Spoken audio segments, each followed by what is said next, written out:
let's talk about one of the most dangerous journeys in the world. The Mediterranean Sea. We think of it as this beautiful place, right? But for thousands of people, it's their last desperate hope for safety. And for way too many, it becomes a graveyard. We're going to break down exactly what's happening at Europe's deadliest border. I want to start with just one number, 1,011. That's how many people the International Organization for Migration has recorded as dead or missing trying to cross the Med in just the first few months of this year. And you have to remember, behind every single one of those numbers is a person, a story, a family that's been completely torn apart. That's the human cost. That's why this is so urgent. And this map, wow, it really shows you the sheer scale of what we're talking about. This isn't just one single path. It is a massive, constantly changing web of routes that stretch from the Middle East all the way across North Africa. People are traveling thousands of miles over land, facing just incredible dangers, all before they even get to the coast to make the crossing itself. So to really get the full picture of this crisis, we have to dig into the numbers.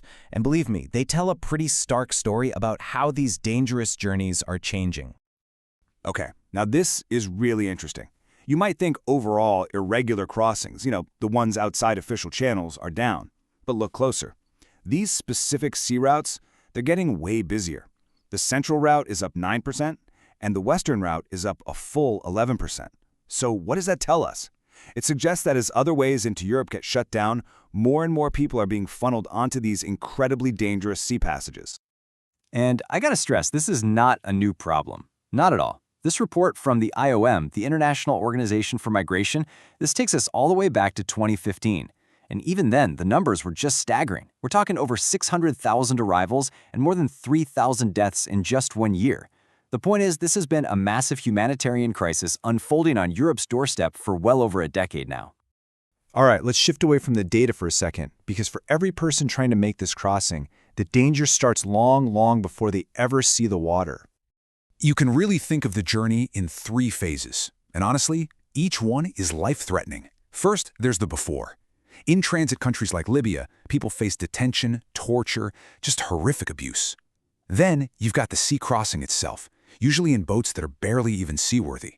And even if they somehow survive that, they face the risk of being intercepted and illegally forced back, or pushed back, right into the same danger they were running from. It's really hard to imagine what the conditions are like out at sea. Smugglers just cram people into these flimsy rubber or wooden boats. There's hardly any food or water, and almost never any life jackets. Women and children are especially vulnerable to violence, to trafficking, and then in this final unbelievable act of cruelty, smugglers will often just force one of the migrants, someone with zero sailing experience, to pilot the boat, and then they just abandon them all to their fate. So this unbelievably desperate situation at sea has created this huge conflict. It's a real clash between European government policies that are trying to control their borders and the humanitarian groups, the NGOs, that are out there just trying to save lives.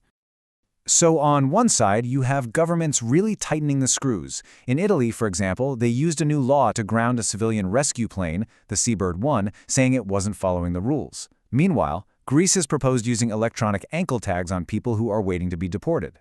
The goal here is pretty clear. It's all about the state taking full control over the migration process. But here's the direct counter-argument from the humanitarian side. Flavio Di Giacomo from the IOM, he just puts it so plainly. When you have fewer rescue ships at sea, the risk of shipwrecks goes up. It's that simple. It's a tragic equation, really. Fewer eyes and hands out there to help means more people are going to drown. And this quote right here, from the Greek Minister for Migration and Asylum, it just perfectly captures the government's perspective. The message couldn't be clearer.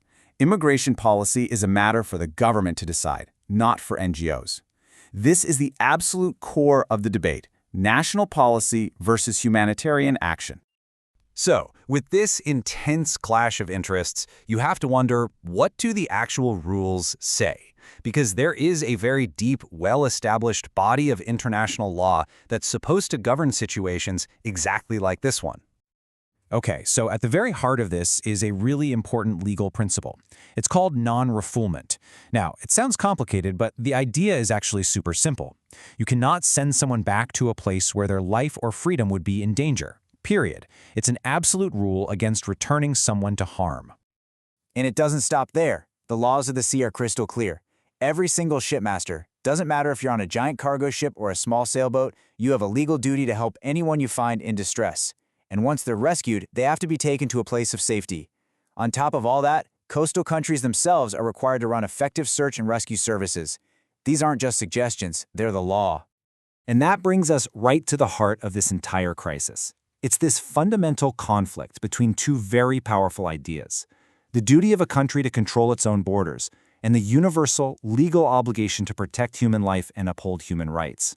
Every single policy, every shipwreck, every rescue, it's all happening right in the middle of this incredible tension. So we're left with this huge, critical question. As governments keep tightening their policies and desperate people keep risking everything at sea, what's the solution? How can nations possibly balance controlling their borders with the fundamental laws of the sea and really the moral duty to save a human life? There are just no easy answers here.